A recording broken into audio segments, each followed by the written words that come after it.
ഇന്ധന വിൽപ്പന അനുവദിച്ചില്ലെങ്കിൽ ഹോർമൂസിലൂടെ ഒരു രാജ്യവും എണ്ണ വിൽപ്പന നടത്തില്ല എന്ന അന്ത്യശാസനവുമായി ഇറാൻ.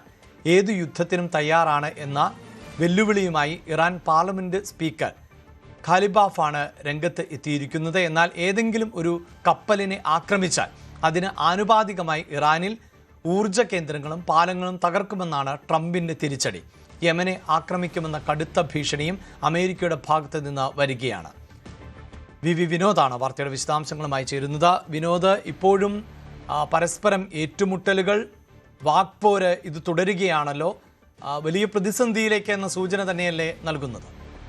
അഭിലാഷ്, തീർച്ചയായിട്ടും കരയുദ്ധം എന്ന ഒരു പ്രതീതി ഉടലെടുക്കുകയാണ്. ഇറാനിലേക്ക് US സൈന്യം കരയുദ്ധം അതിന് തയ്യാറാകുമെന്ന തരത്തിലുള്ള റിപ്പോർട്ടുകൾ പുറത്തു വരുന്നു.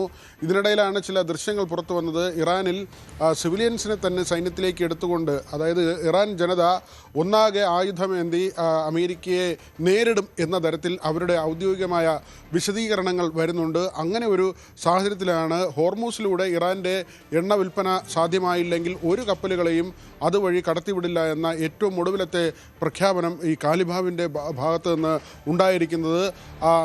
ഇറാൻ്റെ സ്പീക്കർ പറയുന്നത് ഇപ്പോൾ ഈ ഉപരോധം ഏർപ്പെടുത്തിയിരിക്കുന്നത് വഴി ഇറാന് എണ്ണ വ്യാപാരം തീരെയും സാധ്യമാകാത്ത സാഹചര്യമാണ്. ചർച്ചകൾക്ക് നേരത്തെ തയ്യാറായിരുന്നു, പക്ഷേ അമേരിക്കയെ വിശ്വസിക്കാൻ പറ്റില്ല, ഇസ്രായേലിനെ വിശ്വസിക്കാൻ പറ്റില്ല. അവർ ധാരണകൾ ഒന്നൊന്നായി തെറ്റിക്കുന്നു. അതിൻ്റെ അടിസ്ഥാനത്തിലാണ് ഇപ്പോൾ ഇങ്ങനെ സ്ഥിതി സങ്കീർണമായിരിക്കുന്നത്.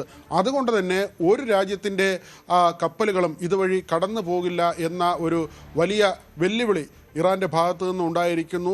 ഇതിനിടയിലാണ് ഖത്തറിലേക്കും കുവൈറ്റിലേക്കും ഒക്കെ തന്നെ ബഹ്റിനിലേക്കും അടക്കം പലപ്പോഴായി ഇറാൻ്റെ ആക്രമണം നടക്കുന്നത്. അതിനപ്പുറത്തേക്കാണ് ഇപ്പോൾ കാര്യങ്ങൾ കൂടുതൽ വഷളാക്കുന്ന തരത്തിൽ സൗദിയുടെ കപ്പലുകളെ യമനിലെ ഹൂതികൾ തടയുന്നത്. അവർക്ക് നേരെ ആക്രമണം നടത്തുമെന്ന്, അതായത് യമനിലേക്ക് കടുത്ത ആക്രമണം ഉണ്ടാകുമെന്ന് ഇപ്പോൾ ട്രൂത്ത് സോഷ്യലിലൂടെ ട്രംപ് പ്രഖ്യാപിച്ചിരിക്കുന്നു. അങ്ങനെ ഇറാനെയും ഇറാനെ പിന്തുണയ്ക്കുന്ന രാജ്യങ്ങളെയും ഉന്മൂലനം ചെയ്യും എന്ന വലിയ വെല്ലുവിളി ട്രംപിൻ്റെ ഭാഗത്തു നിന്നുണ്ടാകുന്നു. മാത്രമല്ല, ഏതെങ്കിലും കപ്പലുകളെ ഹോർമൂസിൽ ആക്രമിച്ചാൽ അതിനാനുപാതികമായി ഇറാനിലെ പാലങ്ങളും അടിസ്ഥാന സൗകര്യങ്ങളും അവരുടെ ആണവ കേന്ദ്രങ്ങൾ അല്ലെങ്കിൽ അങ്ങനെയുള്ള ആണവ സമ്പുഷ്ടീകരണം നടക്കുന്ന ഇടം, അവരുടെ ഊർജ്ജോൽപാദന കേന്ദ്രങ്ങൾ, ഇതെല്ലാം തന്നെ കപ്പലുകൾ തകർത്താൽ അല്ലെങ്കിൽ ആക്രമിച്ചാൽ അതിനാനുപാതികമായി ഇറാന് തിരിച്ചടി നൽകുമെന്ന വലിയ വെല്ലുവിളി അമേരിക്കയുടെ ഭാഗത്തു നിന്നുണ്ടാകുന്നു. അവിടെയാണ് റഷ്യയുടെ പിന്തുണയൊക്കെ അമേരിക്കയ്ക്ക് ഇറാന് ലഭിക്കുന്നുവെന്ന തരത്തിലുള്ള വിലയിരുത്തലുണ്ടാവുകയും